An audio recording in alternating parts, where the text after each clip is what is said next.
All right, I'm here with Cheyenne and Andy of Extractive. Give me a little bit of background on Extractive and what your product is and what it's meant for. So basically, we've been working on for the past few months is a content extraction and listening extraction service that takes advantage of a very powerful web crawling service through 80 Legs and some very powerful semantic technology through Andy's company.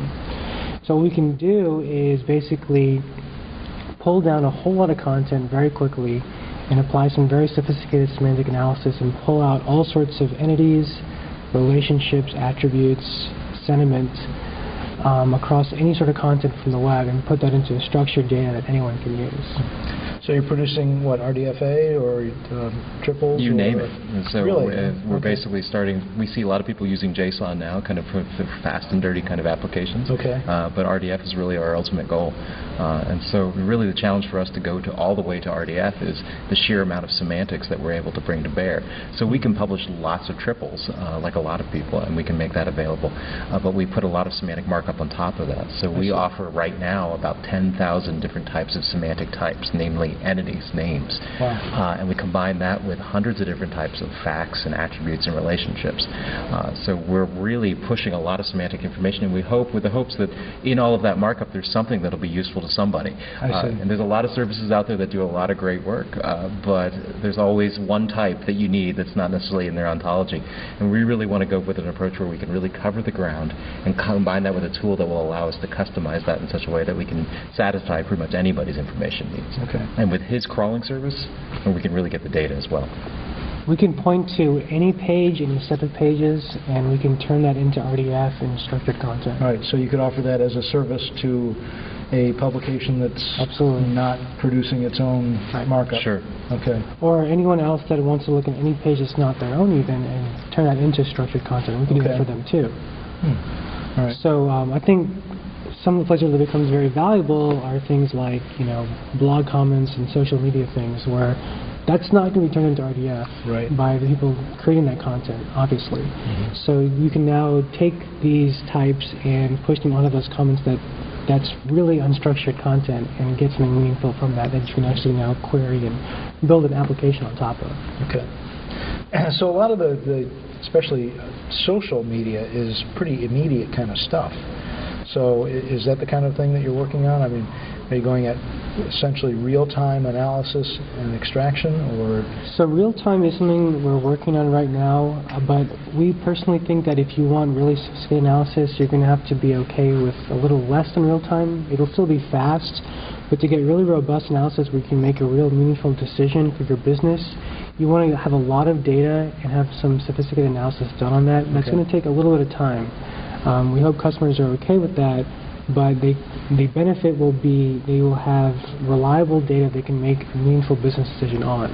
Okay. And the exciting thing about what we offer is that we actually do that semantic content on the crawl itself. So we don't have a separate server farm somewhere where we're actually pulling that data down and extracting the content from that. We're actually doing that as we see the data for the first time. So you crawl, you extract, and you produce the metadata right there on the spot, and then you'll deliver that to whomever the customer is. So the answer we have for somebody who really needs immediate data is if you're willing to necessarily initiate crawls and you kind of know the pages you're looking for, we can get you that data almost instantaneously. I see. But in terms of somebody who's really looking at kind of legacy, kind of trying to kind of stretch those kind of analytics, it's going to take us a little bit more time to be able to get them that data. Most of the real-time stuff now is mostly keyword-based, where you're doing like a Twitter search or Twitter API thing, and there's no real analysis or intelligence done on that. But we can do that by pushing the semantics onto the crawl itself. Yeah. Okay. And you said that you're open to working with whatever companies have a hole to fill.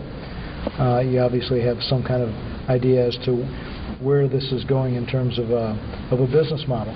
And I mean, that's one of the things that I've been trying to look for here in this conference is where's the money? I mean, I've been looking at semantics for several years, and as a technology, it's great stuff. And there's certainly lots of enthusiasm for building up, ontologies and all kinds of tools to make the semantics work.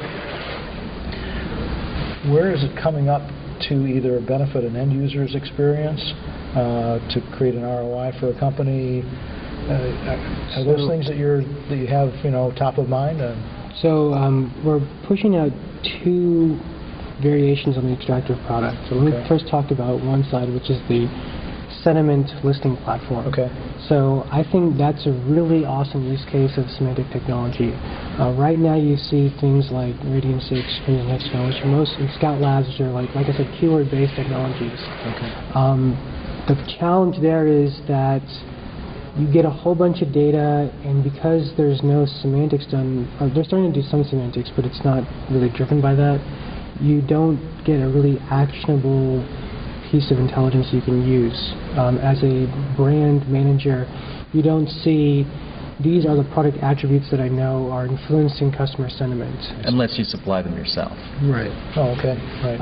But if we have a semantically driven sentiment listening platform, we can now do that. That's a great use case of semantic technology, because now we can go out on this unstructured text, whether it be a review, a blog comment, a tweet, and we can say, Apple iPhone has a sleek LCD screen. And we can see that text as something that we can pull back and say, Apple iPhone, sleek device, touchscreen. Okay.